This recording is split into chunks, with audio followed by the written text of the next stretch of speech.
Adelyn. How are you? Hi, Hanim. I'm good. Where are you calling from, Adelyn? This evening, I'm calling from Shanghai. Give us some background information.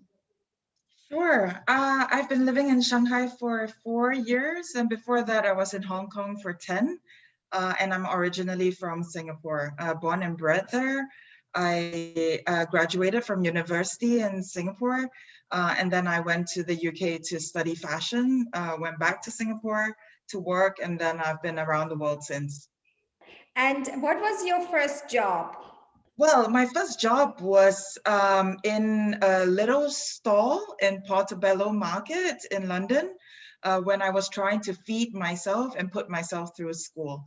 So I started as a sales assistant in a little stall in Portobello Market, and later on I basically started off their wedding dress made-to-measure business for this lady boss that was really giving me a lot of opportunities. So a very interesting first job that allowed me to save up enough money to tour around Spain after I graduated in the UK.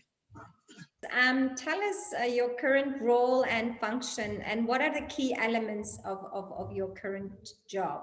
I am currently the president for PVH China, and PVH is an American listed company that manages the brands Tommy Hilfiger and Calvin Klein. So what I'm responsible for is the profitability of these two brands across our business in China. How does your daily routine look like? A large part of what I do is hiring and retaining and also training the best talent to be able to manage each and every aspect of our business from channels, offline to online, e-commerce, franchise, wholesale, and also from both brands perspective, from merchandising to marketing to visual merchandising. And ultimately, all that we're trying to do is to give the best shopping experience to our consumers and for them to be satisfied when they shop with us, and also that they will come back and they will tell their friends about both Calvin Klein and Tommy Hilfiger. So that, in an essence, is what I have to do daily. And what it entails is having meetings with the teams, understanding where the challenges are, where our opportunities are, and how do we best secure these opportunities faster than our competitors. How do you balance your work life?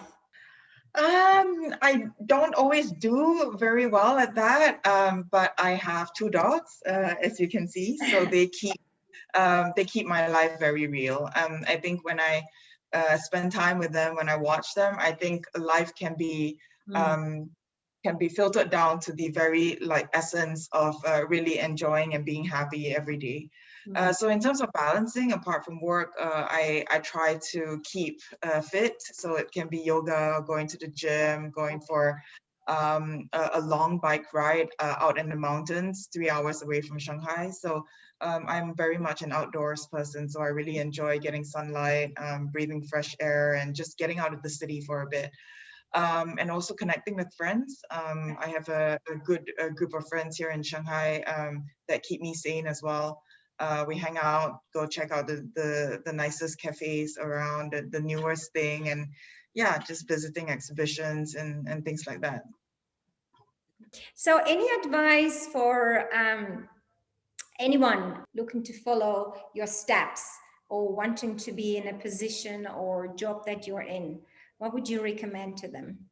I would say that women in fashion and also women in general have very strong gut feels. So they know what they love to do and what they do not like to do. I think my first piece of advice would be to always follow your gut and your heart and do what you love, because this is super important. The passion that you're going to pour into what you enjoy doing is going to be so different than dragging your feet through work all day, every day for the rest of your life.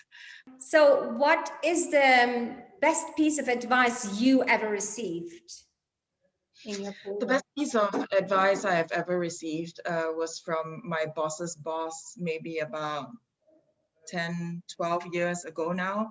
I was going through an especially difficult time because I had just inherited a team and we just did a 360 feedback. And I was looking at all the points of development, they call it, but actually it's just weaknesses, right? I was just looking at all my weaknesses and what people had pointed out, and, oh, you know, how am I going to solve this and how am I going to solve that?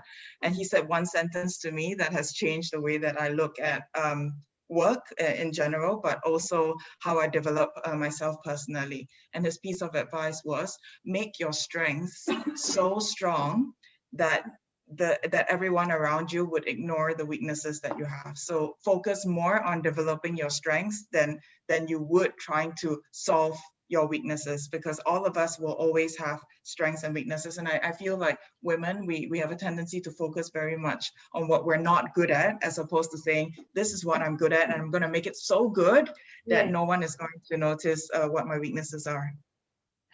I love that. I absolutely love that. And that comes from a man? Yes, it comes from Lex Gemmis, the late Lex Gemmis. He passed away last year, and it was, yeah, and this is the legacy that he has left, not just for me, but everyone else that he has touched in his lifetime. Yeah, so true, so true. Wonderful. It was so inspiring chatting to you. I really appreciate you taking time for this, Adelyn. Absolute pleasure, Hanim. Thank you for having me.